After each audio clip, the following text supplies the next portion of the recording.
Welcome to Please Leave Podcast, home to stories that haunt. These stories may contain graphic depictions of violence or explicit language. Listener discretion is advised.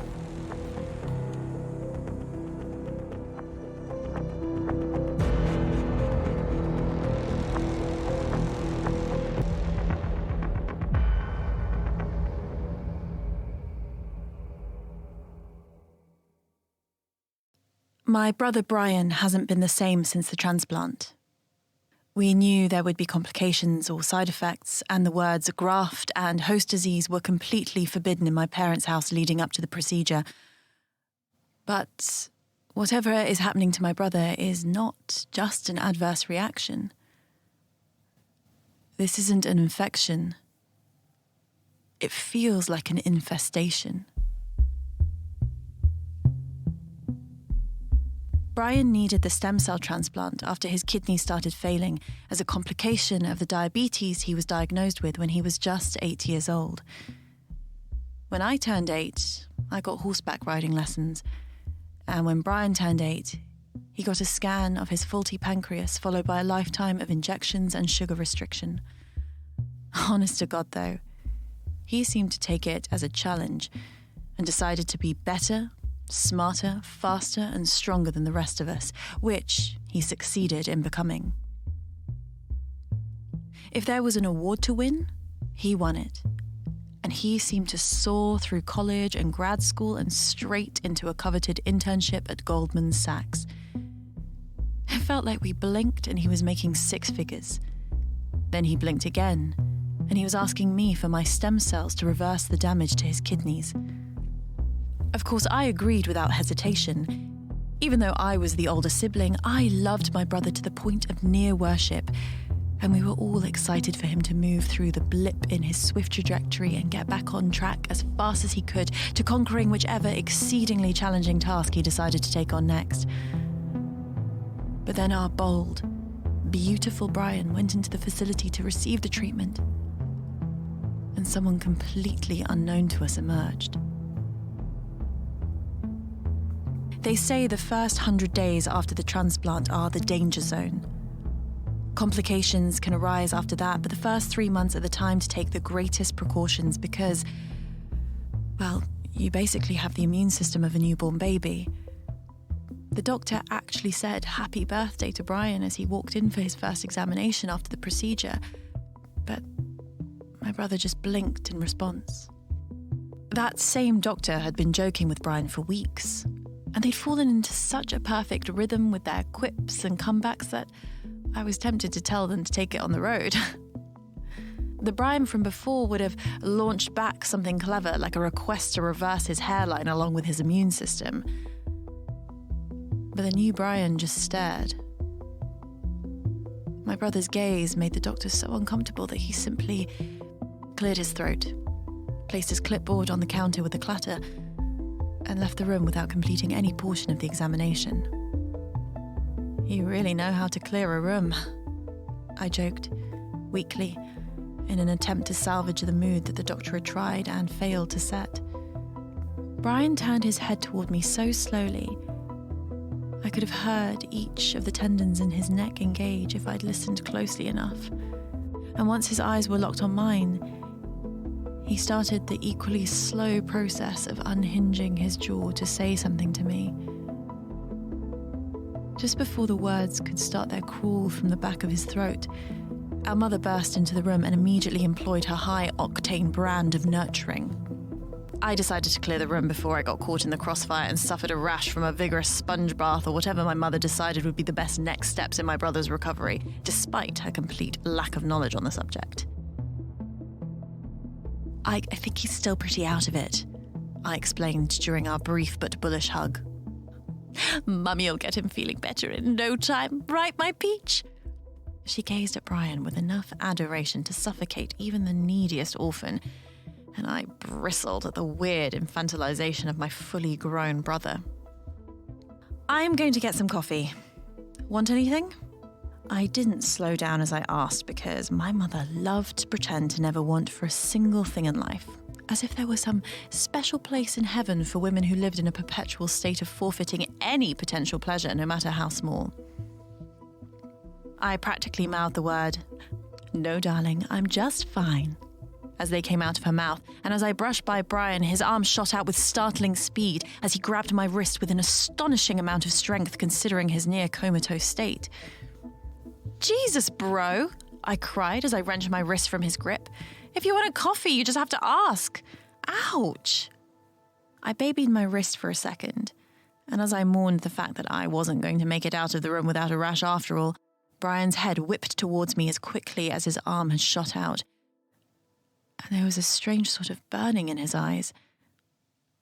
I took an involuntary step back as he stared at me, and I never for 1 second in my life felt anything but love for my baby brother.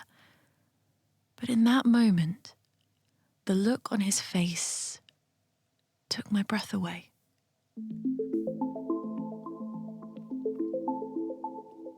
"Yes to coffee?" I mumbled without a hint of the humour I'd intended. I glanced at my mum, who was occupied with moving something she had no business moving from one side of a counter to another. And before Brian could snatch at any of my other limbs, I rushed out of the room towards the bank of the elevators at the end of the hall.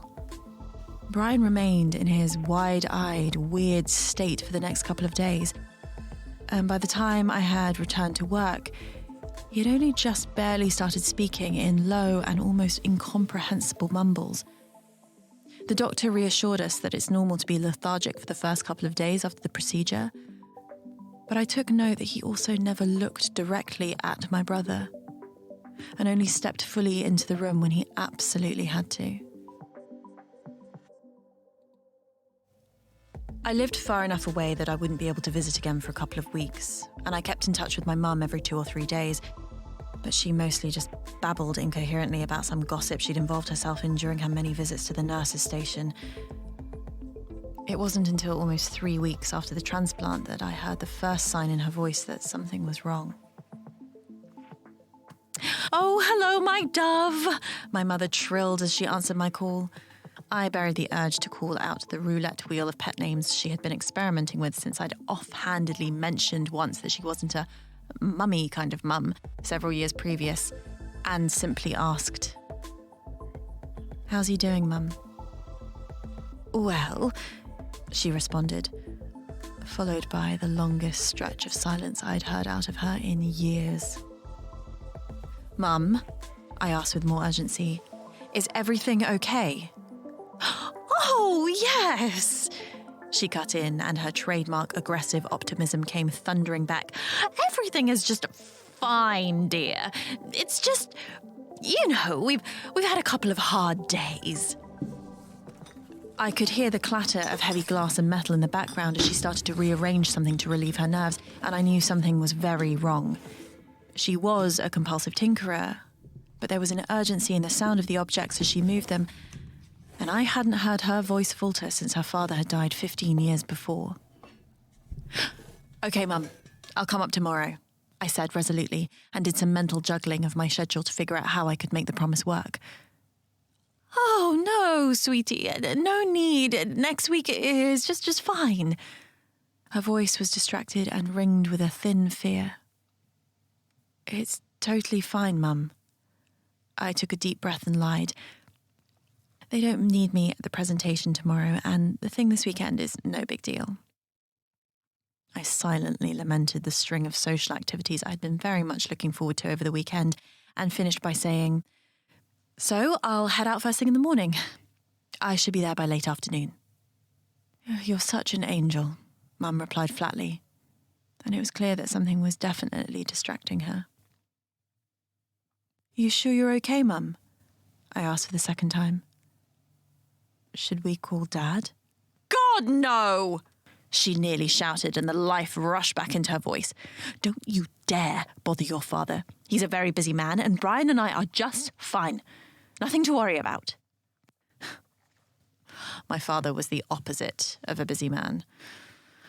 But my mother's oldest and most persistent delusion was that she'd married an ambitious and hard-working provider, and no one close to her had the heart to challenge the fantasy. Okay, Mum. Well, I'll see you tomorrow. I tried to sound as cheerful as possible despite the deep pit that had formed in my stomach during the short exchange. I ended the call and set about cancelling and rescheduling the mountain of activities that would free me up to spend the weekend with my ailing brother and hyperbolic mother. Brian had been moved to an apartment facility owned by the hospital so he could remain close for daily treatments and checkups for the first month after the transplant. Most people feel surprisingly well after just a couple of days, and his plan had been to work remotely until he was fully in the clear, so I expected to find him tethered to his laptop when I entered his apartment. But instead, I entered a den of total chaos. My always immaculate mother was slumped and dishevelled at the small kitchen table, and I wasn't surprised to see a juice glass full of something that looked suspiciously like red wine in front of her. Brian was sprawled lengthwise on the sofa, and he was laughing with so much gusto I craned to see if the TV was on, but it was still and silent in the corner. The apartment wasn't exactly dirty, but it felt very off-kilter with random objects tipped on their sides. Furniture shifted enough out of place to be noticeable, and odd bits of clothing, linens and cutlery in inappropriate places around the open concept space. "Hey guys," I called meekly, and Brian's jaw slammed shut with an audible snap of his teeth as he swiveled his head in my direction. Mum launched herself up from the table and tried to pretend that she'd been busy tidying the area around the table instead of nursing a tall glass of Cabernet at 2 p.m. She picked up a sock from the floor, then immediately returned it to the spot that she'd found it before rushing toward me and bellowing, "Oh, honey, it's so good to see you." I could tell by the shifting under her t-shirt that she wasn't wearing a bra, and I averted my eyes to preserve the modesty of the woman that I was convinced couldn't even sleep without the full set of undergarments and a face full of makeup. "Hi, Mum." She pulled me into a hug with more emotion and desperation than I'd ever felt coming from my powerhouse of a parent. "How's it going, Brian?" I mumbled into my mum's shoulder when it was clear she wasn't ready to let me go. "Fine, bitch." He spat in a voice I didn't recognise, and Mum instantly pulled away from me and scolded, "Brian!" She turned to me with a helpless look. "He's just kidding, honey." She patted my hand, and I watched my brother from over her shoulder as he swiveled into a sitting position and looked at me like he'd never seen me in his life. "It's okay, Mum," I reassured, and walked towards the tatty sofa, sensing with every step closer that my sibling hadn't moved from it in days. Normally, I would have tackled him in a hug, and he would have launched into a stream of consciousness story about something interesting or hilarious that had happened to him since I last saw him. But this Brian just followed me with his eyes until I was planted next to him. "How are you feeling?" I asked, and moved to squeeze his hand, but he pulled it back before I made contact. "Never better," he said, and smiled a smile that reminded me of the animatronic characters that serenaded us at birthday pizza parties as kids. The smile tightened and he continued, "She doesn't like you." I furrowed my brow and paused to review our very brief conversation for something I might have missed before asking, "Who doesn't like me?" Brian scooched towards me on the couch like he had when we were very young, and pressed his pointer finger painfully into my abdomen before hissing, "Her." "Fuck, Brian," I scolded and stood up. I turned to Mum, who looked as defeated as I'd ever seen her, then back to my brother, who'd returned to his previous horizontal position on the couch.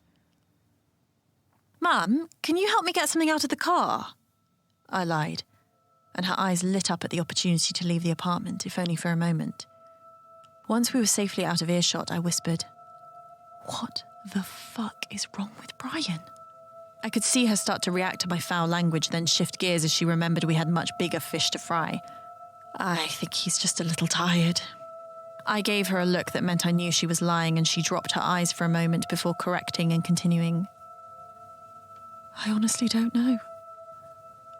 A gentle sob hitched in her throat. She cleared it and said, I don't know who that person is. Thin tears started to fall from her tired eyes, and I nodded. I'd only spent 3 minutes in his presence, and it was enough to know that something was seriously wrong with my brother. Have you talked to the doctor? I asked, knowing full well that she'd seen his medical team almost daily since I'd last seen them. Do they have any advice? They just said that he was probably depressed and prescribed a mood stabilizer, but he's just gotten worse. I swallowed heavily and thought as hard as I could. I knew that depression could have a heavy impact on a person's disposition, but it felt like Brian's personality had been replaced, not just temporarily dulled by his medical circumstances. I took a huge breath and contemplated the apartment door for a moment. The handful of minutes I'd spent on the other side of that door had been some of the worst of my life, and I wasn't sure how I was going to convince myself to go back in. Then I glanced at my mum's face, and the sorrow that had carved dark holes under her eyes and pulled the skin on her face into a permanent frown was enough to give me the strength to go in and get to the bottom of whatever was happening to my sibling. Okay, Mum. It's going to be okay.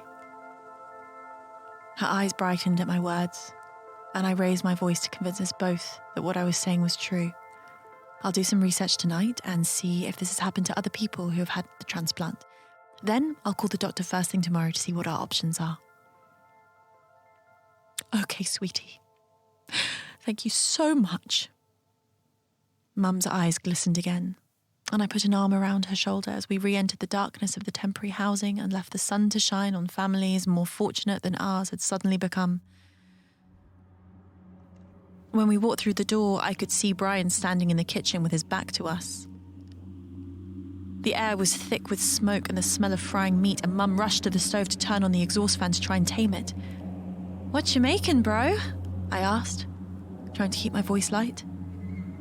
He didn't acknowledge my question in any way, so I crossed the room and sat at the small table where I'd found my mum when I'd arrived. As soon as I sat down, I noticed a deep groove in the wood of the table poking out from under my mum's abandoned glass of wine. So I shifted the glass to see the mark more clearly. Someone had carved a strange symbol that looked like a circle with a square inside of it and a triangle inside of the square. I traced the crude lines of the etching with my finger, and I could tell by the pale tone of the wood that the marks were fresh. There was a newspaper to my right, and I pushed it aside to reveal several more of the same markings scattered along the edge of the table. Brian plopped himself down on the chair across from me, then practically dropped his plate of food in front of himself and smiled. What are these?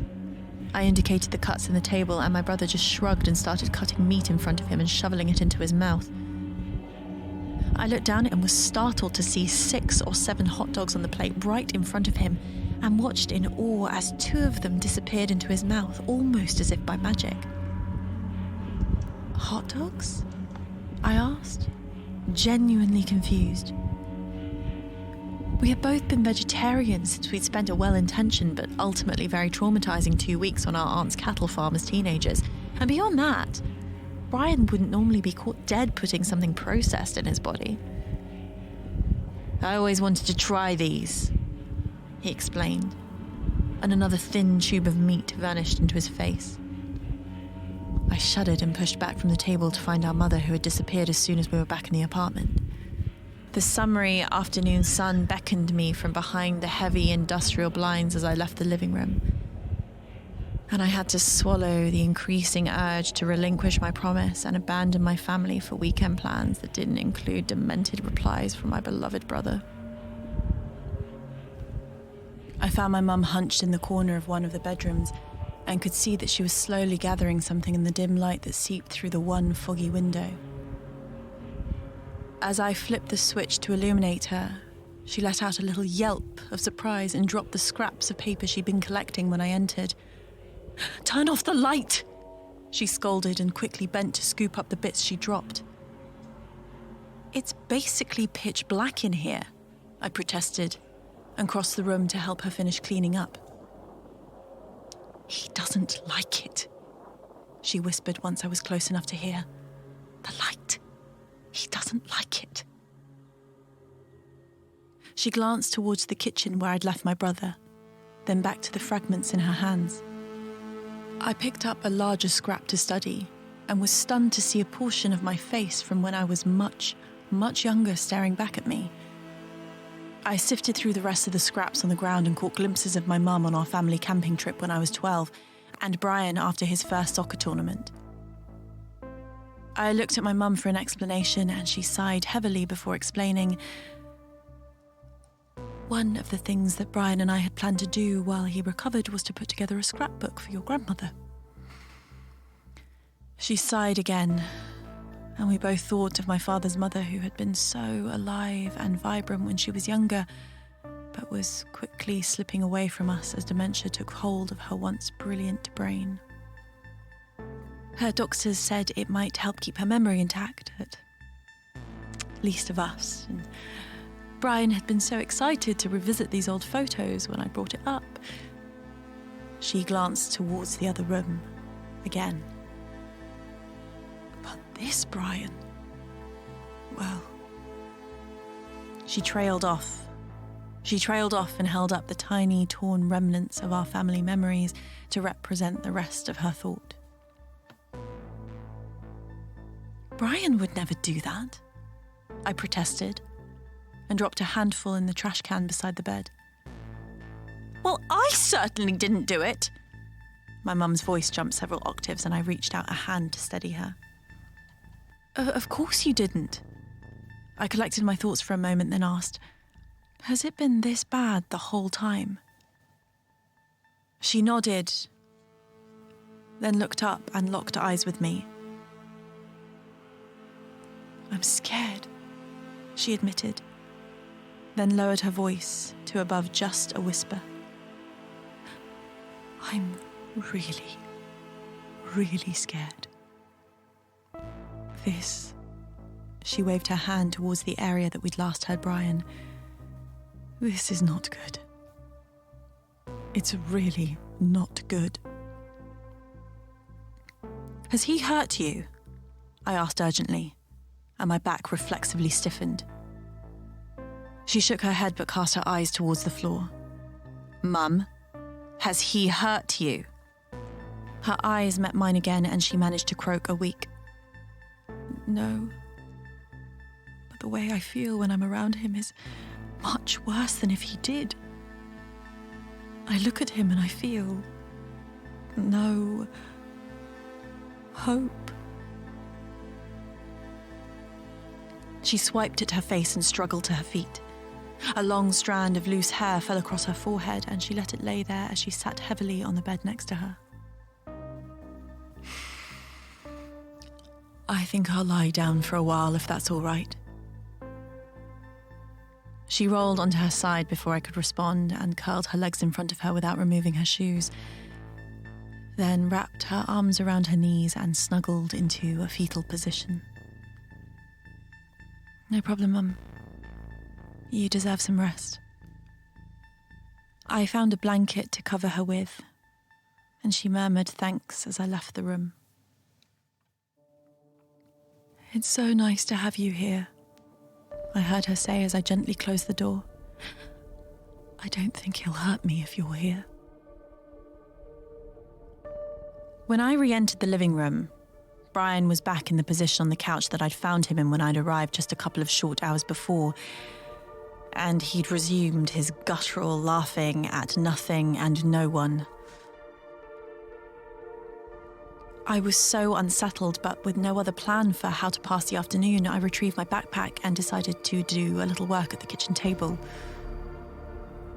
My brother continued to laugh as I worked, and his cackling was only interrupted by short, murmured conversations with himself, followed by more of his off-centre hysterics. Eventually, I couldn't stand the sound of his delirium anymore, so I gathered my bag and laptop and escaped to the second bedroom in the small apartment.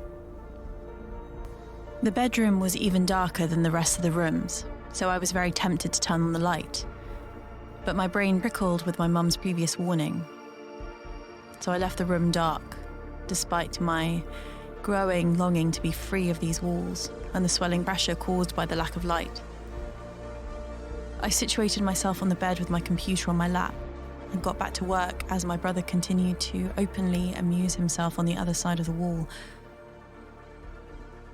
The old Brian would have appreciated how cliché it was for a crazy person to laugh at themselves.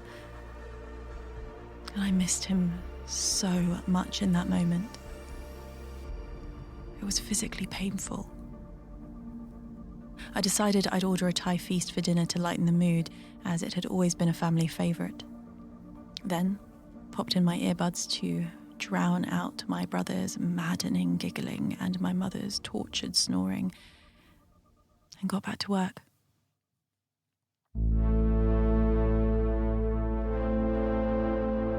I must have dozed off in the bleak light of the claustrophobic room, and when I woke up, the light trying to penetrate the gloomy window was the grey pale of early evening. I realised half a second later that it had actually been a noise that had woken me up, and the sharp sound of something dragging against the floor in the middle of the room brought me fully back into my body. As I listened to try and identify the sound, I also became aware of something tight and painful around my wrists and ankles. "What the fuck?" I shouted and tried to curl my arms and legs around my body, but my hands and feet were trapped in place above and below me. The sound of the laughing that had lulled me to sleep started up again in the middle of the room as the weighty scraping resumed as well. "Brian?" My voice trembled as I called out for my once favourite person and protector. "What's going on, Brian?" He paused the scraping and I heard something heavy and metal clanging against the floor. I craned my neck in his direction and I could just barely see the outline of his body as he rose and snapped on the small bedside light. The thin light illuminated the area he'd been carving into, and I could see the wobbly outline of the same symbol I'd found on the kitchen table earlier that day. "So do you want to do a do, or should I leave you?" he asked with a sly grin as he turned to study me. When he said those words, the blood rushed from my head and heart so quickly I felt like I was falling through a lumpy bed below me. I took several shallow breaths to keep myself from passing out, and involuntary tears sprung into my eyes. I tried to speak, but I could only choke out half sounds, and Brian giggled as he sat down on the bed next to me.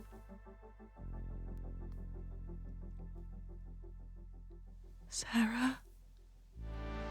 I finally managed, and then immediately closed my mouth to stifle the subterranean sounds expanding inside of me. "I really thought you'd recognize me sooner," he said, and feigned a hurt look. "I mean, if I'm being honest, I didn't recognize you at first. But to my credit, I've been inside this entire time." As he said the word inside, I lost the battle to maintain full consciousness and fell back through a string of long buried memories of the worst parts of me. When I think back, I feel like Sarah was always there. But my first clear memory of her was when Brian got sick when he was 8 and I was 9. I didn't mention it before, but we first found out about his condition when he slipped into a diabetic coma whilst on a Boy Scout camping trip and remained unresponsive for almost a month. If you had a sick sibling as a kid, you know what it feels like to disappear inside of your family's panic and misery. Your parents will take you to school and keep you alive and continue to tell you that they love you, but their eyes betray them in those moments. And you know that the pain of having a failing child is greater than anything in the world, including any want or need a 9-year-old person could ever have. And so you shrink yourself until you are an empty vessel with no other purpose than to carry a soul and keep it alive. And you pray for the day that your sibling gets well, and you can think and feel and want for things again. I loved my brother so much. I made myself as small as a person can possibly be, and tossed that version of myself down the bottomless well of pain and fear that had formed as Brian fought to regain consciousness. And that is where I met Sarah.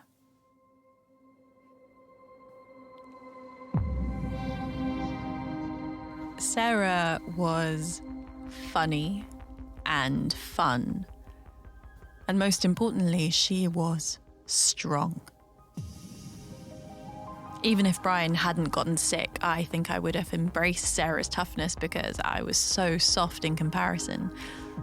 I'd always hated my meek nature and the way I wilted in front of the popular kids and strangers, and Sarah taught me how to not be afraid. Sarah came up with the little saying, "Let's do a do." And that became our sign that it was time to have some naughty fun. It started small with fun games like jumping into my grandparents' above-the-ground pool from their balcony while my grandpa napped, and slowly escalated to pranks like hiding my mother's car keys or leaving gross things on the other kids' seats for them to sit on. One time, when we were at the hospital, Sarah told me to flip a switch in Brian's room to set off an alarm and scare the crap out of everyone. But the second the switch was down and the alarm started screaming, Brian also started gasping for air.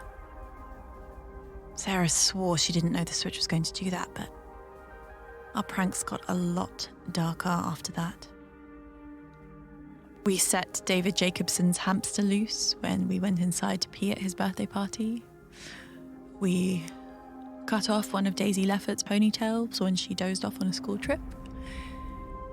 We pushed over Mrs. Richardson's teapot collection on our way home from school after she left the door open, and the adults finally had enough when we got caught trying to light a fire in the storage room of our uncle's store. My parents sat me down to tell me that I was going to a special hospital so I could get well again, like Brian had. And Sarah had become so much a part of me by that time that I almost laughed at the suffering that was on almost permanent display on both of their faces. It wasn't until we were in the hospital that I started to regret bringing Sarah to the surface. The building was old and cold, and the other patients were terrifying. As tough as Sarah and I were together, we were no match for some of the other kids who held such fierce and unpredictable rage they felt feral in comparison. Sarah would constantly reassure me that she would protect me against the others, but by the end of the first week, I knew I had to figure out how to go home. I tried to reason with Sarah, but she seemed to thrive amongst the chaos, and I could feel her grow more savage and powerful as I started my retreat. She'd throw our head against the sharp edges of the hard walls, bare our naked skin in crowded spaces, taunt the weaker kids, and assault the nurses and orderlies when we didn't get what we wanted. By the end of the first month, I had sunk so far inside of us to avoid the pain and fear that she was wreaking on our body and mind that I shudder now to think how close she came to taking over. If that poor small girl hadn't come to the hospital when she did, or if she'd kept herself and hadn't tried to be my friend, things would have ended much differently for me. I don't remember much about the small girl, but she was the only one that was soft and nice around us. The others openly hated us, and for good reason. But the small girl must have caught a glimpse of me behind Sarah at some point, and she was kind to us. She sat with us at lunch for the first couple of days. We shared a couch during TV time one night, and she even made me laugh for the first time since we'd entered that black hole disguised as a place of healing. Then, one night, after 6 or 7 days of enjoying her gentle presence, I woke up in the pitch black of the woods behind the hospital, with my hands tangled in the small girl's hair and her lifeless body in the creek in front of me. In that moment, I finally understood how dangerous Sarah was. And I knew I had to figure out how to send her back to where I'd found her. Luckily, the answer came in the form of a new therapy one of my doctors wanted to try on me. She called it EMDR, and she had me think about sad or scary things whilst I moved my eyes back and forth and held things that pulsed in my hands. At first, it made me just kind of seasick, but it was during the 3rd session that I realised I could barely hear Sarah whilst I was doing it. By the 5th, I couldn't hear her at all during the session, and by the 7th, I couldn't hear her for a couple of days afterwards. I started testing out other repetitive movements like tapping on tables or touching different parts of my body to see if that had helped too, especially when she was in an extra violent mood, and by the end of the 1st month, I was able to keep her from banging our head or grabbing the other kids. And after 6 weeks, I had buried her for good.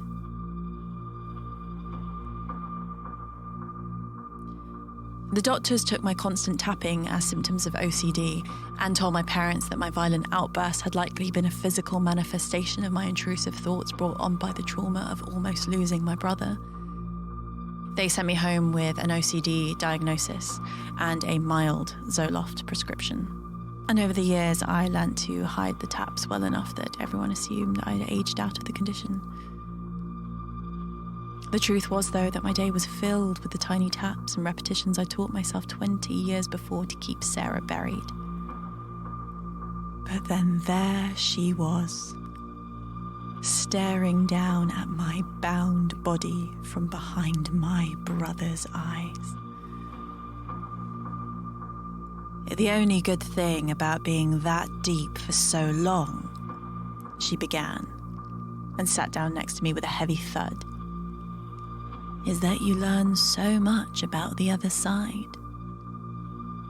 She turned her eyes upward to refer to heaven or the afterlife and continued, I know we both assumed I was just one half of a personality split in two.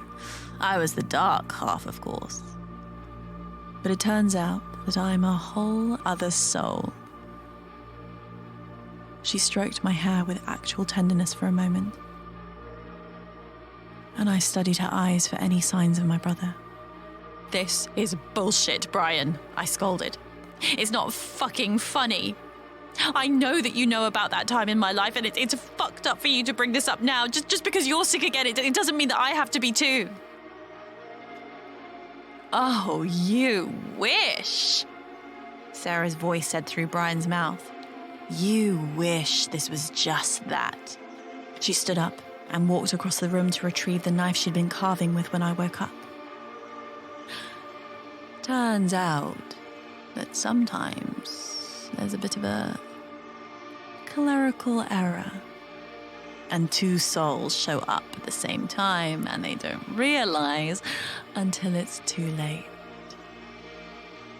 She started a slow walk across the room towards me, and the huge knife looked like a toy in my brother's strong hand. You got there first, so you had the upper hand. But there was always a gap where we meet. When I end and you begin. You forgot about that gap when you promised your cells to your darling brother. Thank you for this, by the way. She gestured towards Brian's near-perfect body, and I imagined the havoc she'd wreak on his near-perfect life and our unsuspecting family. Brian! I screamed, and my limbs retracted in reaction to the enormity of the situation. I thrashed as wildly as I could, but kept eye contact as I hurled the words towards my brother in a desperate attempt to reach him wherever Sarah had buried him. 2 taps right shoulder, 7 taps left, each fingertip against your palm, 3 times right, just once left, each elbow to knee, back and forth, 6 times in the morning, 6 times at night, 3 taps on every door frame, 2 low, 1 middle. I screamed the entire routine and then started again as Sarah closed the small space between her new body and mine. The other thing about being inside, she grasped the knife with both hands and raised it high above her head, is that you discover things much stronger than taps and silly rituals. Ancient things. Binding things. She glanced back at the carving on the floor of the bedroom, then turned to lock eyes once again. As I continued to scream the order and rotation of the taps and pats that held my life together and allowed me to live and love and grow up and be free, some lost soul plunged a blade deep into my heart and sent me back inside to where miracle becomes matter and spirit vies for a spot in this wretched and precious life.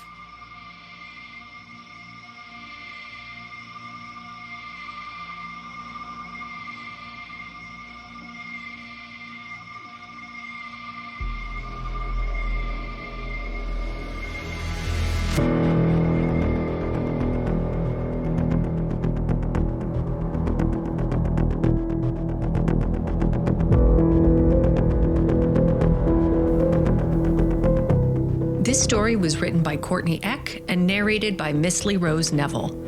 Our Patreon is officially live, so for more stories that haunt, as well as a behind-the-scenes look at what we do and why we do it, please join at Patreon/PleaseLeavePod. You can follow Please Leave on Facebook and Instagram at Please Leave Pod. Our email is pleaseleavepod@gmail.com, and our website is pleaseleavepod.com. This has been a Two Penguins Media production. Quack.